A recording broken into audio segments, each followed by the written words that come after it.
프롤로그. 경청은 말을 담아주는 자선이다. 나는 행운을 누리며 살아왔다. 대부분 그게 무슨 행운이냐고 할지 모르지만 나는 오랫동안 다른 사람의 인생과 이야기, 그들의 운명에 초대받는 행운을 누려왔다. 이러한 행운은 어릴 때부터 내 곁에 있었다. 그래서 집안에서 벌어지는 갖가지 상황, 모순적이거나 기쁘거나 슬픈 현장을 관찰할 수 있었다. 이제까지 나는 다른 사람들의 인생을 숱하게 살펴볼 수 있었고, 그때마다 두 눈을 통해 그러한 인생들을 마음에 새겼다. 이는 어찌 보면 운명의 장난인 것만 같다. 나는 눈이 매우 나쁘기 때문이다. 그래서 어려서부터 항상 안경을 쓰고 살았다. 하지만 나는 바라보는 일을 가장 좋아했다. 자신에게 가장 부족한 부분, 바로 그 부분으로 전문가가 되었다니. 이는 인생의 기이한 이치다. 나는 이렇게 다른 사람의 인생을 관찰하며 인간의 가장 기본적인 욕구가 빵이 아니라 경청이라는 사실을 깨달았다. 누구든 자신의 이야기를 귀담아 들어주길 간절히 바라는 것이다. 경청은 말을 담아주는 자선이다. 내 말을 들어주는 사람은 내가 살아있다고 느끼게 해준다. 내 말을 들어주지 않는 사람은 나를 죽은 사람으로 만든다. 현재 우리 사회에는 자신의 말을 들어주길 바라는 사람이 많다. 그들은 자신의 말을 들어주는데 기꺼이 돈을 치를 마음이 있다. 어떤 사람들은 이야기를 나누고자 스스로 문제가 있다고 생각하기도 할 정도다. 사실 이야기가 마음속에 있을 때는 소리와 소음이 혼란하게 뒤범벅된 것에 불과하다. 그것이 말이 되어야만 비로소 내부의 혼란이 정리되고 의미 있는 이야기가 될 수 있다. 그런데 아무도 이를 들어주지 않으면 이야기를 할 수 없다. 스스로에게 짧게 독백할 수는 있겠지만 길게 이야기할 수는 없는 것이다. 게다가 듣는 사람이 들어주기만 하는 것으로는 충분하지 않다. 판단하지 않고 들어주는 것, 무엇보다도 얽매이지 않고 들어주는 것이 중요하다. 다른 사람의 이야기를 분류하고 평가하고 정리할 시간은 나중에 얼마든지 있다. 그러니 경청할 때에는 있는 그대로 인정해 주어야 한다. 누군가 실수로 고해 신부가 없는데도 고해소 앞에 앉았다. 그러면 그 뒤로 긴 줄이 생기게 된다. 이는 죄에서 벗어나고 싶어서 그런 것만은 아니다. 죄의 융단 아래에 가려진 이야기를 깨닫고 싶어서 그런 것이다. 그리고 죄를 융단으로 덮어버리는 것도 죄다. 경청은 죄의 융단에서 먼지를 털어내는 것이 아니다. 그것은 융단을 아예 걷어버리는 시도다. 이는 복음서에서 말하는 자비가 실현되는 것이다. 예수님은 죄를 외면하고 감추려 드는 세태에 안타까워하신다. 그분은 죄책감을 덜어주는 용서로 사람들을 쥐락펴락하지 않는다. 예수님은 모순되고 병들고 잘못을 저지르는 있는 그대로의 사람들에게 손을 뻗으시고 그들의 손길에 몸을 내어주신다. 그렇게 우리 삶을 구원하신다. 우리가 빠져들어 있는 것보다 더 좋은 것을 만나게 해주신다. 우리는 마치 흐트러진 종이 더미를 안고 도망치는 사람과 같다. 종이장을 잃어버릴까봐 노심초사하며 움켜잡고 있는 것이다. 일부는 버려버리고 싶지만 그 중에 어떤 것을 버릴지 모르기 때문에 선택하지도 걸러내지도 못한 채 전부 움켜잡고 있다. 이처럼 뭐가 뭔지 하나도 모르면서 모든 것을 붙잡고만 있다. 그러나 경청은 놓아주는 것이다. 관계의 탁자에다 종이 더미를 내려두는 것이다. 이야기 속에 빠져드는 단순한 행동으로 이렇게 할 수 있다. 말하고 듣는 그 충실한 행위를 통해 모든 것이 서서히 다시 정돈되는 현상이 일어난다. 그리하여 흐트러진 종이 더미는 이야기가 되고 이제 부담이 아닌 숨겨진 기쁨으로 다가온다. 나는 이 책이 경청을 위한 좋은 안내서가 되기를 바란다. 즉, 고통스럽지 않게 이야기를 다시 읽는 방법이 되기를 바란다는 의미다. 또한 이 책이 거울 역할을 하길 바란다. 뒤엉킨 실타래를 풀 수 있도록 내면을 들여다볼 기회가 되기를 바라는 것이다. 물론 이 기회를 잡는다고 모든 것을 다 이해할 수 있는 건 아니겠지만 말이다. 그래도 곳곳에 논리로 설명되지 않는 중요한 의미가 숨겨져 있다는 점을 직관할 수 있다. 사실 이해의 목적은 통제다. 바로 여기에 고통의 궁극적인 원인이 있다. 바다는 통제할 수 없지만 건널 수는 있다. 폭풍우는 이겨낼 수 없지만 원하는 방향으로 가는데 이용할 수는 있다. 인류는 코로나 바이러스의 대유행으로 힘든 시간, 나쁜 시기를 보내고 있다. 나쁜 사악한이라는 이탈리아어 캡티보라는 단어는 캡티부스라는 말에서 나왔다. 이 말은 노예, 죄수를 뜻한다. 즉, 현실의 사건이 충격적으로 덮쳐오면 노예의 죄수가 되고 만다는 의미다. 살다 보면 이러한 일을 여러 차례 겪게 된다. 매번 잘 대처하려 하지만 막상 닥치면 어쩔 줄 몰라서 허둥댄다. 그렇지만 예상치 못한 이 같은 순간들이 살면서 거쳐야 하는 근본적인 과정임을 받아들여야 한다. 파스카가 지나감을 뜻한다는 것은 결코 우연이 아니다. 또한 파스카는 항상 의무적으로 지나야 하는 여정이다. 아우구스티노 성인은 성금요일이 없으면 파스카도 없다라고 말했다. 위기의 여정이 우리를 변화로 이끄는 길이라고 알려주는 말이다. 이 책의 각 장 첫머리에는 최근에 내가 받은 편지와 나눈 글 일부가 실렸다. 이러한 이야기를 실은 이유는 사람들의 구체적인 경험에서 우러난 현실적인 이야기를 나누고 싶었기 때문이다. 이 이야기들은 아름답고 감동적이기도 하지만 진실하고 명료하기도 하다. 이러한 이야기들은 우리를 깊은 묵상의 길로 이끌어준다. 인생의 결정적인 과정을 담은 이 짧은 묵상의 여정이 삶에 대한 믿음과 신뢰로 다가가는 길이 되기를 바란다. 그리고 눈을 들어 어둠 속에 반짝이는 저 깊은 곳의 빛을 알아보는 기회가 되길 바란다. 바다는 통제할 수 없지만 건널 수는 있다.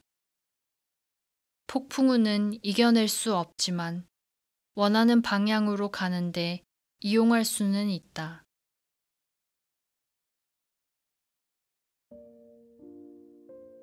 관계.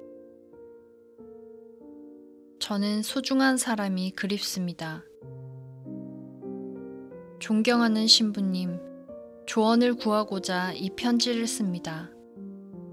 최근 몇 달 동안 저는 지난 시절만 그리워하고 있습니다. 제가 이상한 것인지, 제게 큰 변화가 온 것인지 혼란스럽습니다. 먼저 이해를 돕기 위해 과거 이야기를 들려드리겠습니다. 저는 고등학교를 졸업하자마자 집을 나왔습니다. 꿈을 이루기에 현실이 너무 답답하고 숨막혔습니다. 그래서 거기서 벗어나고 싶었습니다. 저는 일자리를 찾아 밀라노로 왔습니다. 부모님은 대학 공부를 지원해줄 형편이 못 되었습니다. 그래서 저는 부모님에게 화가 나 있었습니다. 다른 친구들은 무엇을 전공할지 고민했지만 저는 경제적인 이유 때문에 선택의 여지가 없었습니다. 생계를 위해 직업을 구했고 여러 해 동안 공부할 기회만 꿈꿨습니다. 그러다 기회가 왔습니다. 저는 갖은 고생 끝에 대학을 졸업할 수 있었습니다. 졸업식에 가족은 부르지 않았습니다. 중학교밖에 안 나온 촌사람들이 제가 얼마나 고생했는지, 이게 얼마나 꿈 같은 일인지 이해할 수 있을 리 없다고 생각했기 때문입니다. 나중에 엄마에게만 졸업식을 잘 마쳤다는 소식을 알렸고, 그때 엄마의 울음소리를 들었습니다. 그 순간 한 번도 느낀 적 없는 죄책감이 들었습니다. 그러나 대수롭지 않게 넘겼습니다. 저는 혼자 힘으로 해냈습니다. 그 누구도 의지할 수 없었고 그럴 마음도 없었습니다. 나 자신만 믿고 최선을 다했기에 직장에서도 인정을 받았습니다. 그렇게 몇 년이 흘렀습니다. 그런데 코로나 때문에 봉쇄 조치가 내려진 지금 왜 이제 와서 가족에 대한 그리움이 솟구치는지 모르겠습니다. 그간 가족에게 하지 않았던 이야기를 한없이 주절되는 꿈을 꿉니다. 아버지를 껴안는 꿈을 꿉니다.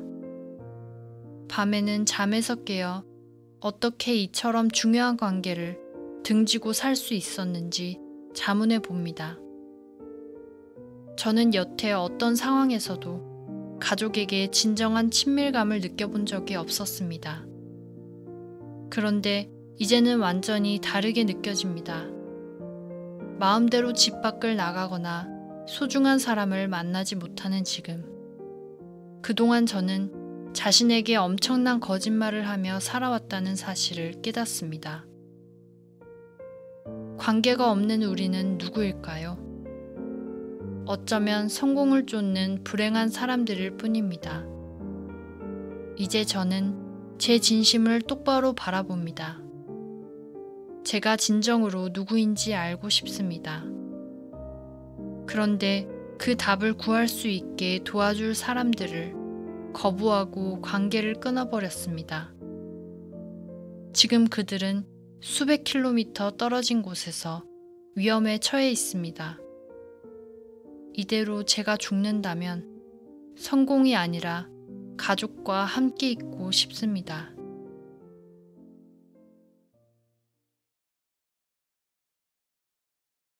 코로나 바이러스의 대유행으로 우리는 모두 피해자가 되었으며 인류 역사의 한 페이지를 장식하는 주인공이 되었다. 이번 일은 개개인의 역사에서도 중요한 사건으로 기록될 것이다. 우리는 일상생활을 멈추고 각자의 집에 틀어박혔고 타인과 거리를 두도록 강요받는 충격적인 폭력을 경험했다. 감염의 두려움, 보이지 않는 적처럼 도사리는 죽음의 공포가 우리 삶에 속속들이 파고들었다. 고립되어 불편함을 느끼고 한 곳에 머물러야 하는 제약을 받는 정도의 부자유를 견뎌야 하는 사람들은 그나마 운이 좋았다. 무엇을 할지, 어디를 갈지 선택할 수 없고 자신의 시간, 일, 우선순위를 정할 수 없는 정도도 운이 좋은 편이다. 많은 사람들이 이 질병 때문에 불편함과 부자유스러움 뿐만 아니라 사랑하는 사람들과 떨어져야만 하는 비인간적인 부당함을 겪었다. 이 질병이 비인간적인 이유는 인간의 육체를 공격해서 죽음에 이르게 하는 폭력성 때문이 아니라 사랑하는 사람 옆에서 고통과 괴로움을 나눌 수 없도록 하고 생의 마지막 순간에도 함께할 수 없도록 하기 때문이다. 코로나 바이러스 이후에도 깊은 애도의 시간은 계속될 것이다. 그리고 우리는 이러한 사건이 벌어진 것이 정당하다는 생각을 결코 할 수 없을 것이다. 그럼에도 무단으로 벌어진 이 사건은 이미 우리에게 일어나고 있다. 그리고 이 사건으로 인해 우리 삶은 큰 변화를 맞고 있다. 이러한 상황에서 의문을 갖게 된다. 앞으로 우리는 어떻게 될까? 이것이 끝나면 어떤 일이 벌어질까? 이러한 생각은 인생의 크고 작은 사건들, 특히 돌이킬 수 없는 지점으로 이끄는 사건을 겪으면 항상 떠올리게 된다. 살다 보면 누구나 이전과 이후가 분명하게 구분되는 순간을 경험한다. 흔히 잊을 수 없는 순간이라고 표현하는데 기쁨이나 고통이 너무나 강렬해서 그 기억을 지우기란 불가능하기 때문이다.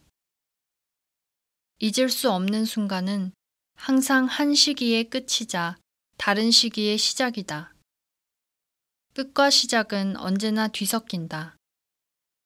새로운 시작에 앞서 다른 것의 끝을 받아들여야 하고 끝나는 모든 것에는 어김없이 새로운 시작의 가능성이 있어야 한다. 이러한 의미에서 코로나 바이러스가 초래한 새로운 국면은 문명이 우리에게 속삭이던 거대한 거짓말에서 깨어나게 했다. 기술에 기반을 둔 현대 문명은 모든 것과 모든 힘을 통솔할 수 있다고 착각하도록 했다. 엄밀히 말해 이러한 태도는 스스로 전능하다는 망상에 빠진 것이다. 이러한 망상으로 우리는 자신과 타인, 그리고 세상과 그릇된 관계를 설정하게 되었다.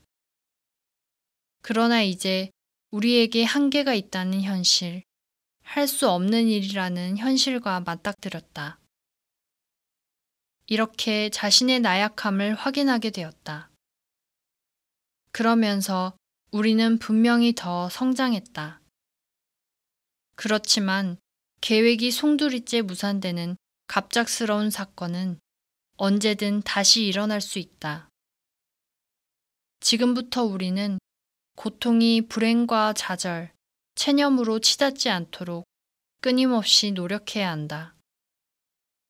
인생에서 고통을 도려낼 수는 없다. 그러나 그 안에서 인간적인 고통과 비인간적인 고통을 구별할 수는 있다. 의학은 생명을 구한다. 그것은 생물학적인 치료를 할 뿐만 아니라 인간의 본질까지도 치유할 가능성이 있다.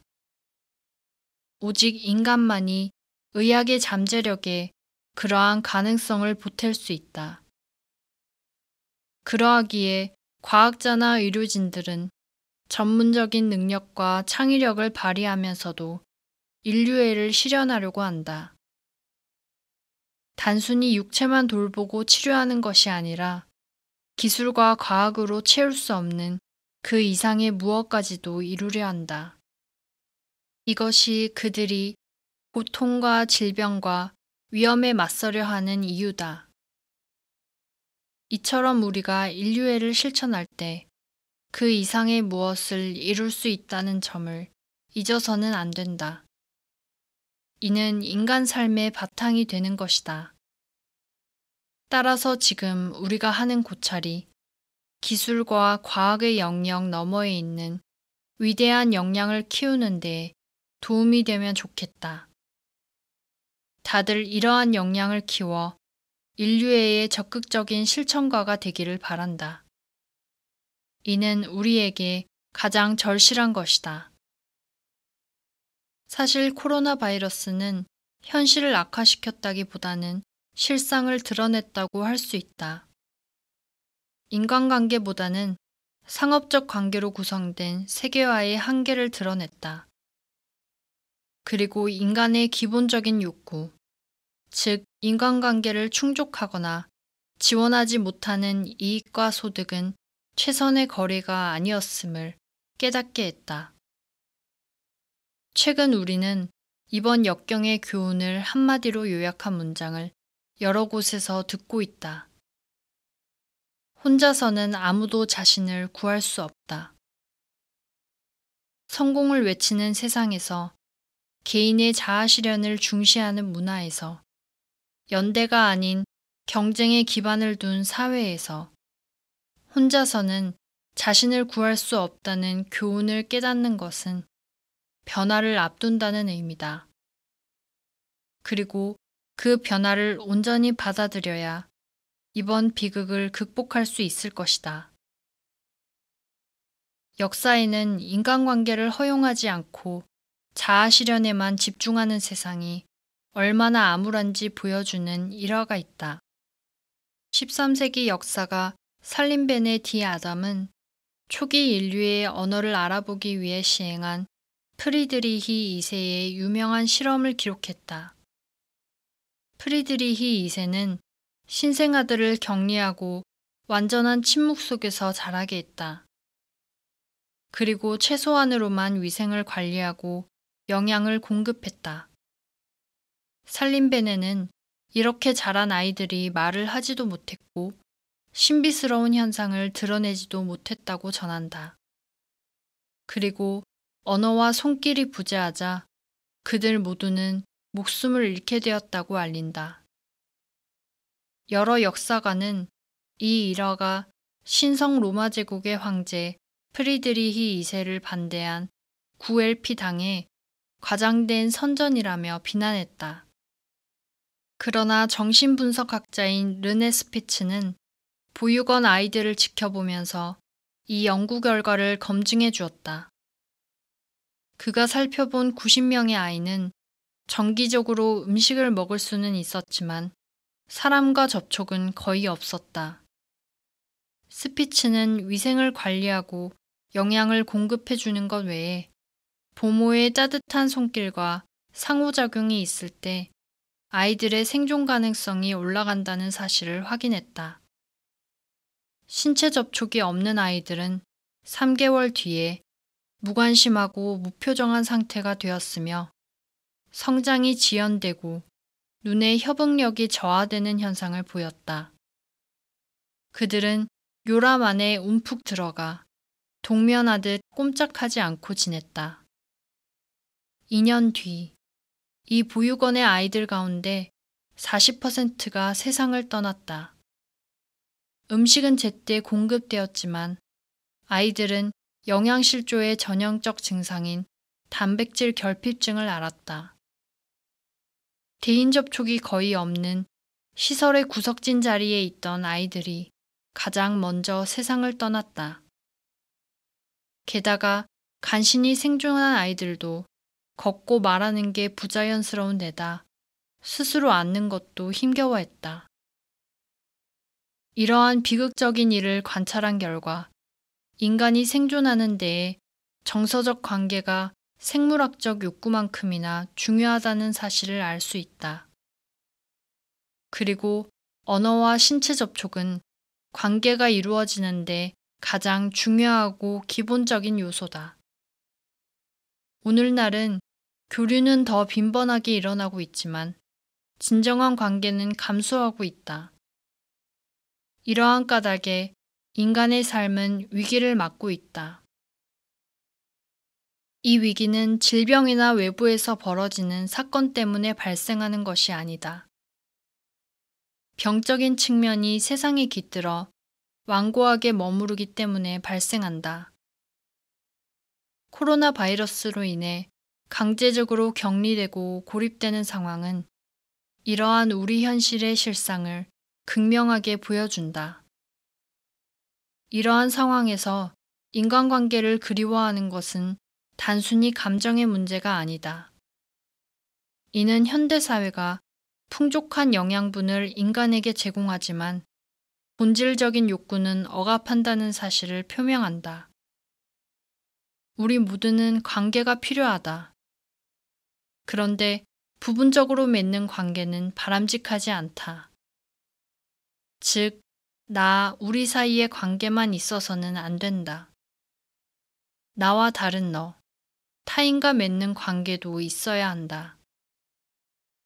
또 세상과 맺는 관계도 중요하다. 그리고 이 모든 관계가 마음을 울리는 진실한 관계여야 한다. 여기서 우리는 영성이 부재하는 현실에 대해 깊이 생각해 볼 수 있다. 영성의 전적인 부재는 사람의 마음에서 그리움을 없애지는 못했다.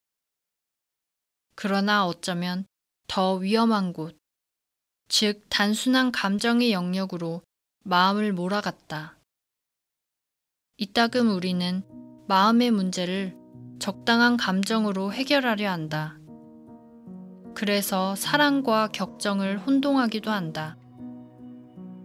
그리고 살아있다는 느낌을 끊임없이 주는 감정이라는 약물을 갈망한다. 그것 없이는 인생의 중요한 선택을 쓸모없다고 여길 정도다. 그 대상이 무엇이든지 의존과 중독은 빠져나오기 힘든 함정이다. 살아있다고 느끼고 싶기에 우리는 진정한 삶이 아닌 그저 삶의 느낌만 줄 수 있는 대화에 의존하기도 한다. 그러나 이 모든 것에서 우리는 내면의 가능성을 찾을 수 있다. 특정 종교를 믿는 사람이 아니라도, 심지어 신앙 고백을 하지 않은 사람이라 해도 이러한 내면의 가능성을 지니고 있다. 다시 말해, 우리 내면에는 우리가 몰두하는 어떤 것보다 더 크고 끝없이 열려있는 출구가 존재한다. 이러한 믿음을 받아들이면 우리는 삶의 의미를 더욱 풍성하게 할 가능성의 문이 열린다. 지금 이 위기의 시기, 부자유 속에서 우리는 무엇을 경험하는 것일까? 인류애를 다시 생각하는 터널의 어둠 속에는 어떤 이야깃거리가 있는 것일까? 여기에는 고독의 지옥을 맛보고 침묵의 문에 부딪혀 좌절한 경험이 있을 것이다. 그리고 기쁨만이 아니라 질병과 고통, 죽음까지 표출되는 장소인 육체에 대한 이야기도 있을 것이다. 여기에서 긍정의 언어를 찾을 수 있을까? 구원하는 고독, 희망적인 침묵, 자유로운 육체를 발견할 수 있을까? 그리고 승리하는 죽음을 기대할 수 있을까? 어둠 속에서 빛으로 인도하는 길을 찾기 위해 우리 함께 그 이야기를 낱낱이 살펴보자.